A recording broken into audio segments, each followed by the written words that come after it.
I'm Megan, I'm 31, and I'm from New Orleans, Louisiana. I came to Medjugorie with my mother. I got diagnosed with cancer when I was 24, so that took a huge toll on my life physically and mentally. It at first just beat me down quite a bit. I lost some faith. Empty-handed, but not forsaken. I've been saved. My mom brought me home Mariana's book, My Heart Will Triumph, and it changed my life completely. I got some news about 7 months ago, and my doctor told me that I probably have 6 months to a year.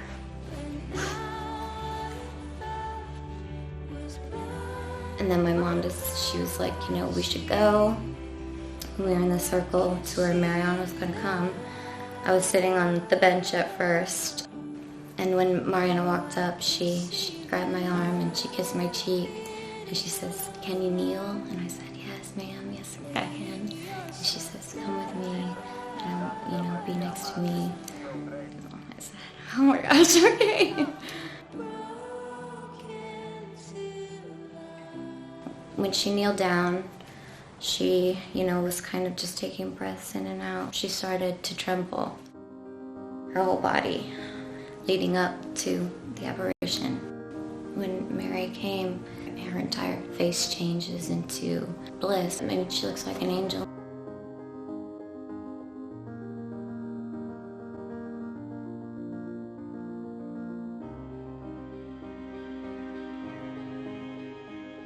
She describes Mary in her book. I can only imagine how beautiful it is.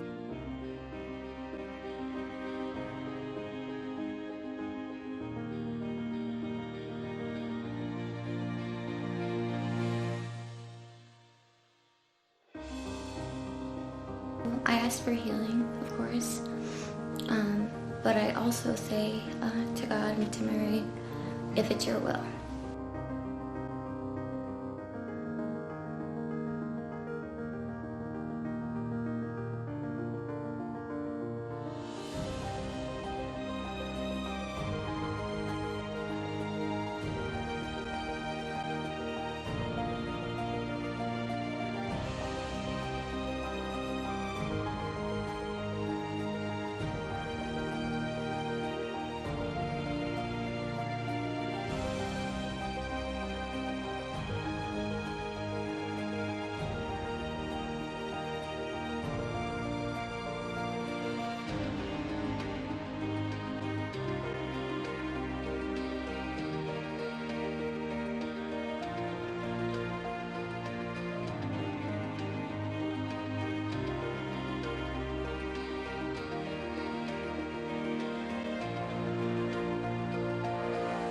I just tried to pray the whole time for everyone that was there, because I know everyone there is, you know, they need blessings, they need help for the same reasons I'm here, you know.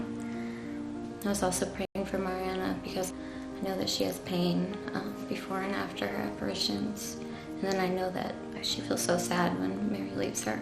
We're all scared a little bit of dying because we don't know. I think I do now, and I wish that everyone could have that feeling.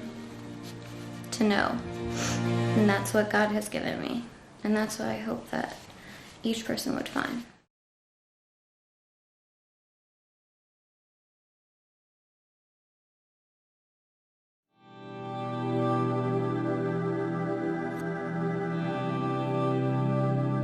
I'm Megan, I'm 31, and I'm from New Orleans, Louisiana. I used to work as a makeup artist. I enjoy just making people feel good about themselves.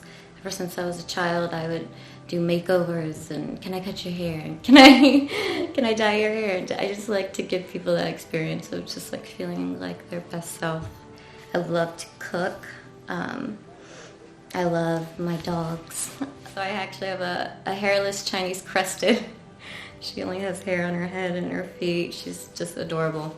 And then I rescued Jack and Jill. They're One's a half Chinese crested and a terrier mix, so they were kind of like my angels throughout this whole time because they were rescue dogs, but they're truly just the best dogs. And they have been my therapy dogs for sure. They're extremely sweet and they just take care of me. I grew up in the Catholic Church from the time I was very young. As I got older, I kind of fell out of that when I didn't live with my parents anymore. But I always prayed and I was always very faithful. I got diagnosed with cancer when I was 24. So that took a huge toll on my life physically and mentally. It at first just beat me down quite a bit and I lost some faith for a while. I didn't understand why this was happening to me and I didn't know just how to proceed with life. I have osteosarcoma. I still have it now. It's a bone cancer. So we found it when I was 24 and I did about 14 months of chemo. And after that, I've had 2 surgeries at that time. I have a titanium rod in my leg from my knee all the way to my hip. And I've had 3 thoracotomies for sections in my lung.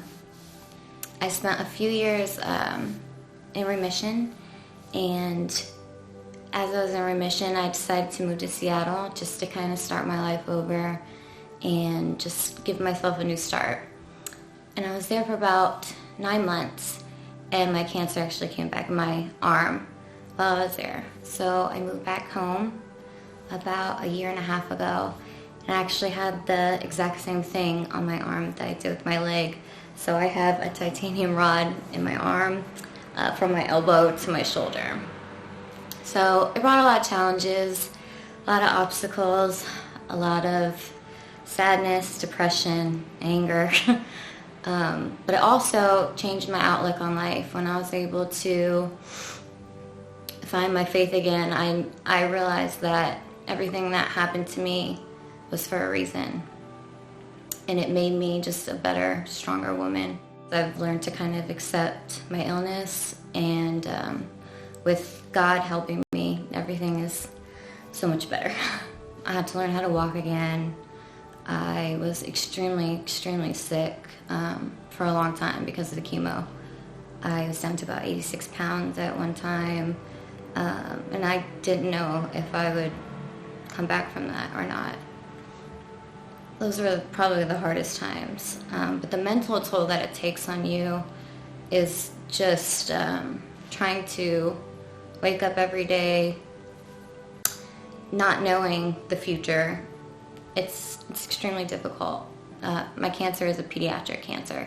So typically you're diagnosed between 6 and 18. So I was diagnosed much later at 24.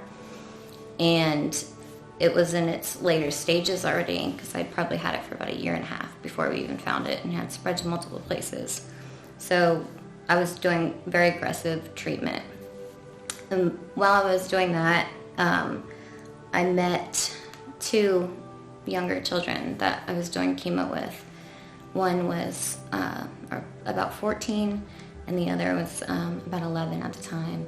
And they were both going through chemo and extremely aggressive chemo, same types as me, but they were young and they were innocent and they were just barely into their lives, and they were so strong, and it really gave me the strength to be able to do it, because I looked at them and they were still able to smile every day. They were happy and they were loving and they were caring, and I realized that I had spent so much time being angry when these are children. I had a lot of my life that I had lived, 24 years, and a lot of people don't get that. So I became just grateful at that point just for every day that I got to live.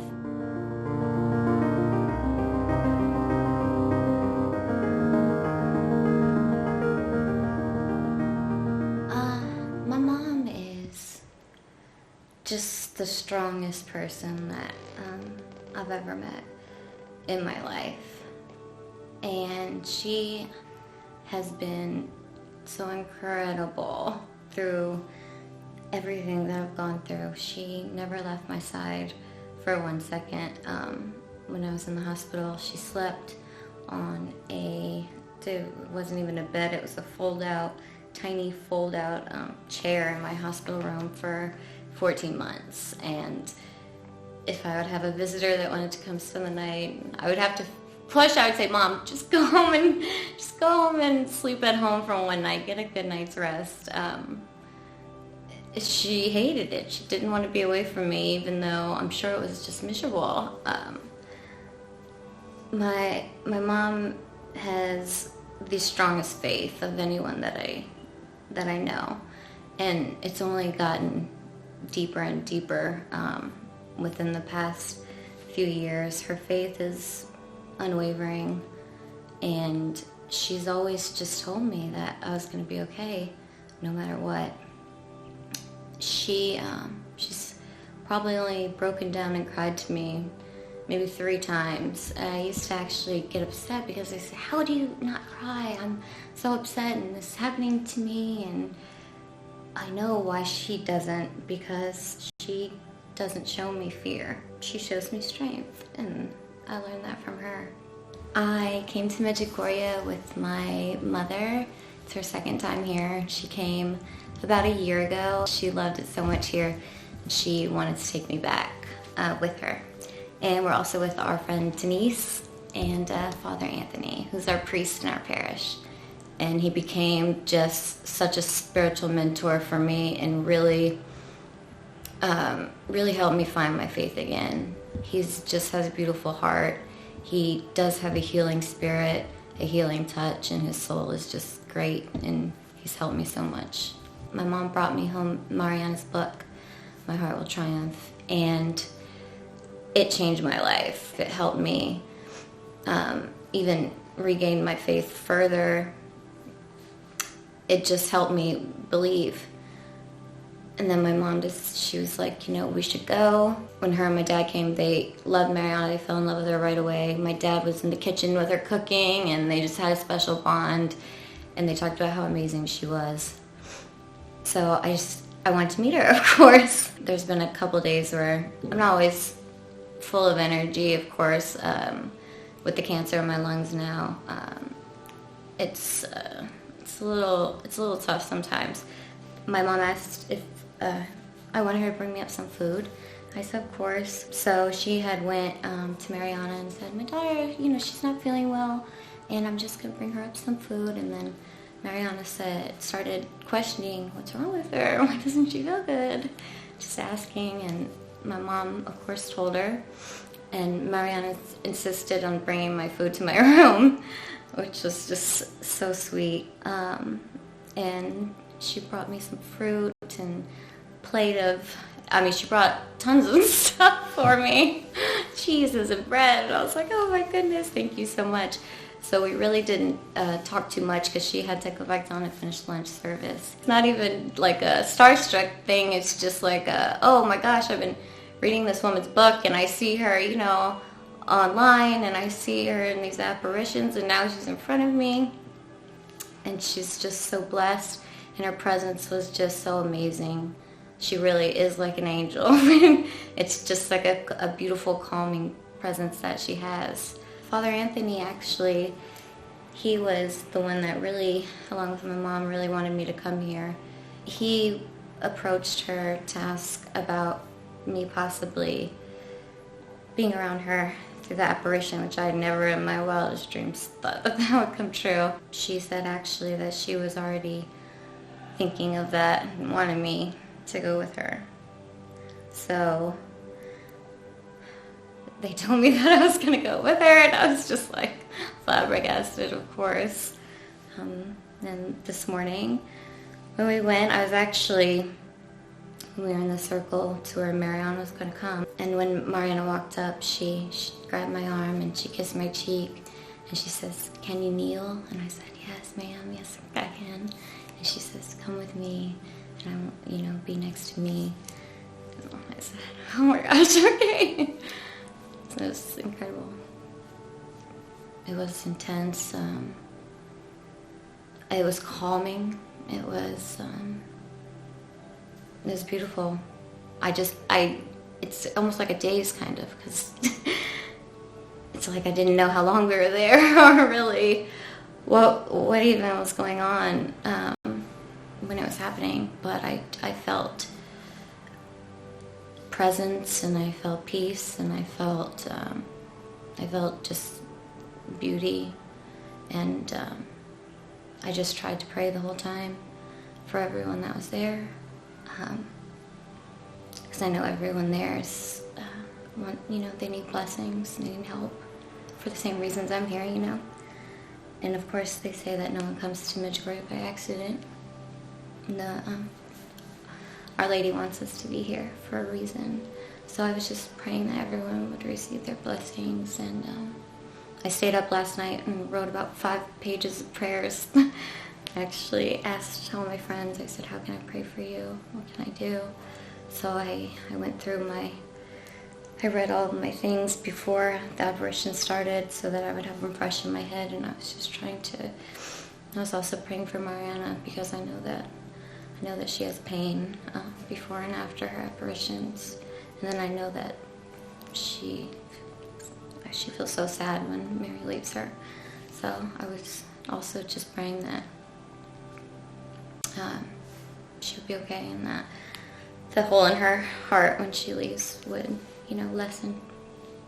From what I witnessed, when she kneeled down, she, was kind of just taking breaths in and out. And then she started to tremble, her whole body. I could see it. And I think that might be leading up to the apparition. When Mary came, you just see the look on her face, and her entire face changes into, I don't know, it's just bliss, I guess you would say. She looks like an angel when she sees her. It's just beautiful to witness. And I, of course, wonder what she's seeing. She describes Mary in her book, and it's probably one of the most beautiful things that I've seen, or read, should I say. I can only imagine how beautiful it is. When I left the apparition, I was walking back. Something said, just look up in the sky one more time. The sun was, it was flashing, and it was actually it seemed like it was changing colors. It's orange and pink, and I was wow, am I going crazy? I've been sitting here for a long time. I know, am I tripping? I kept seeing this round circle just everywhere that it would follow my eyes, just a big round circle. I was this is weird. Did I blind myself? Why am I seeing this? And then I started putting it all together. And then Miss Sunny said, and yes, I see the host in it as well, the Eucharist. And I said, what is that? What does that look like to you? She said, it's just, it's a round circle. And I said, oh my gosh. I said, I was seeing that. That is what I was seeing. It wasn't a flash from the sun. It was a perfect circle. And once I said that, my mom says, oh my gosh, you saw the miracle of the sun. It just, something told me to look up. And yeah, so I witnessed the miracle of the sun today. It's the first time that's ever happened to me. It's pretty beautiful. I climbed Apparition Hill, and with my surgery on my leg, I don't do a lot of physical activity at all. It's actually almost impossible. I tell myself that I can. I believe that I can. But this I knew was going to be a little different, because I was this is reality. This is a big hill. This is rocks, and I just might not be able to do that. But the day that we decided to go, I said, I'm going to try it. I'm going to give it the best shot. If I go, halfway and I can't, then I can't. But at least I tried. But my mom said, I know you can do it. You're going to be fine. It's going to be great. So I did great. I walked up it rather quickly. I took a few breaks on the way up, but It's pretty amazing because I can't really do things like that ever. But I knew that I was going to be getting help, and I did. I prayed about it before, and I said, I would love to be up there. God, just help me out. Get me up there. And I was winded, and next day I was tired, and I was in bed for a little bit, but I made it up there, and it was beautiful. Just there's people singing, and there's people praying, and it's like no other place. You can't see this kind of stuff. It's just like, where does this even happen? It's just people come here for a reason. It is just beautiful. It's mind-blowing. You don't see this anywhere else. I think that anyone can come here and find what they're looking for. It's beautiful, and you can just tell that God's hands are here. And I think it's a place of hope. It's a place that you can come for someone like me who needs a lot of hope, and that's what it can offer you here. It's so unified here because everyone's here for the same reason. They love Jesus and they love Mary, and they want to witness something, or maybe they need a miracle, or maybe they need faith, and maybe they need strength. But I think we're all here for that purpose. So it's a good feeling. You don't feel alone here. You feel that everyone is here seeking something just like you are. And then at the same time, you also know that they're probably getting what they're seeking, which is just amazing.